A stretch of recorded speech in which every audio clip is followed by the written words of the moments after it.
Have you ever stopped to think about the clothes you're wearing? I mean, really think about them?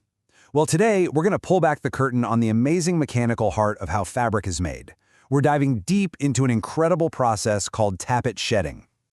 So, go ahead, look down at your shirt. That grid of threads so perfectly woven together, it didn't just happen. It was created, thread by thread, at unbelievable speeds. But how on earth does a machine perform a task that's so incredibly complex? Would you believe me if I told you the secret is this simple, kind of lopsided piece of metal? It might not look like much, but this little component, called a tappet, is the hidden genius behind the magic trick of turning a simple spin into the very fabric of your clothes. Okay, so to really get why this tappet thing is so brilliant, you have to understand the fundamental challenge of weaving. Picture this. You've got thousands of vertical threads, the warp, all lined up in a row.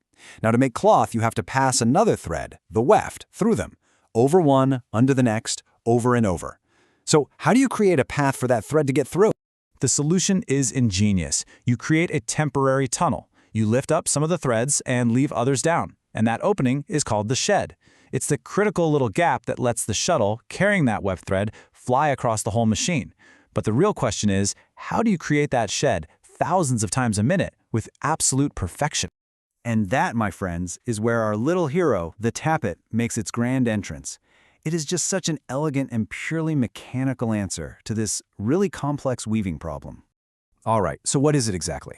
Well, tappet shedding is a system that uses the spin of these specially shaped discs to push on levers.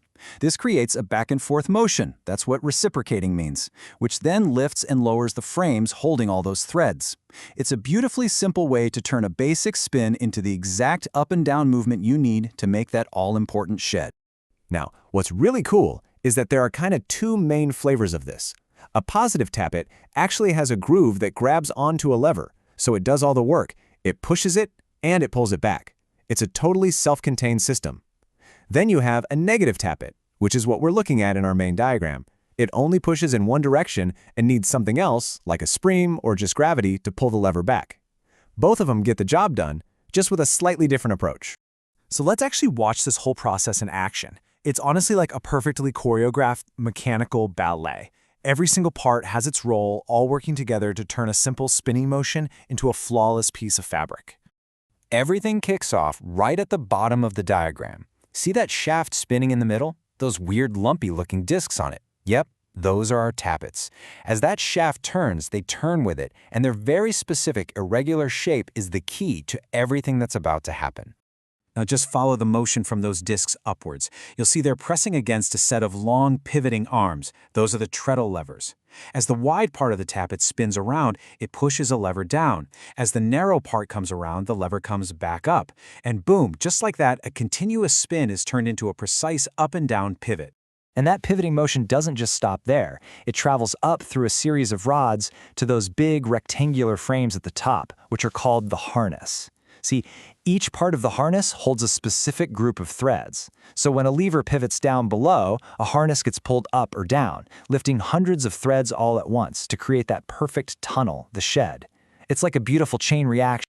But here is where it gets really, really clever. Timing is everything. It's not enough to just open the shed. You have to hold it open for a moment. This quote right here just nails it. There has to be a period where the threads are held completely still so that the shuttle can pass through cleanly. And that stationary period, that's known as the dwell. Let's look at this timing diagram to really see what that means. Just think of it as one full 360-degree rotation of the machine. At the 120-degree mark, the shed is fully open. Then, for a full third of the entire cycle, from 120 all the way around to 240 degrees, the shape of the tappet makes sure that shed stays wide open. That is the dwell. It's the perfect window of opportunity for the shuttle to do its job before the whole thing closes up again.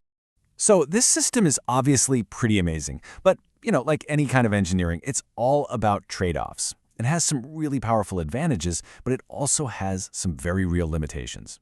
Let's break those down. So on the plus side, tappet shedding is the simplest and cheapest way to do this.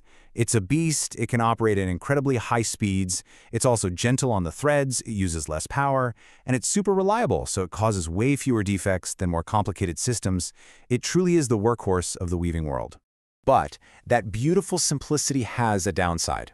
You have to be absolutely precise. If the shed opens just a tiny bit too wide, you can strain and break the threads. If the timing is off even a little, you get flaws in your fabric. And here's the big one. Because the pattern is physically carved into the shape of that metal tappet, you're extremely limited in the complexity of the patterns you can make. You can't just ask it to weave something new on the fly. So when you put all of this together, you start to realize that this simple mechanism is a true unsung hero. It's the quiet, foundational technology behind modern, high-speed weaving that makes the vast majority of the fabric we all use every single day. And the secret to keeping this entire mechanical ballet perfectly in sync? Well, it all comes down to good old-fashioned gears.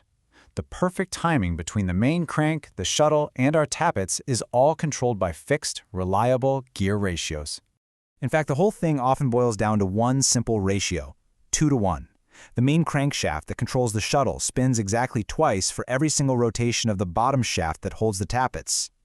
That 2-to-1 ratio is a mechanical guarantee that for every single pass of the shuttle, the shed has opened and closed exactly once. It's absolute mechanical perfection. So the next time you put on a t-shirt, just remember the tappet, a simple, rotating shape, translating one kind of motion into another, weaving the very fabric of our world. And it kind of makes you wonder, what other simple, hidden engines are out there, quietly and perfectly shaping our daily lives?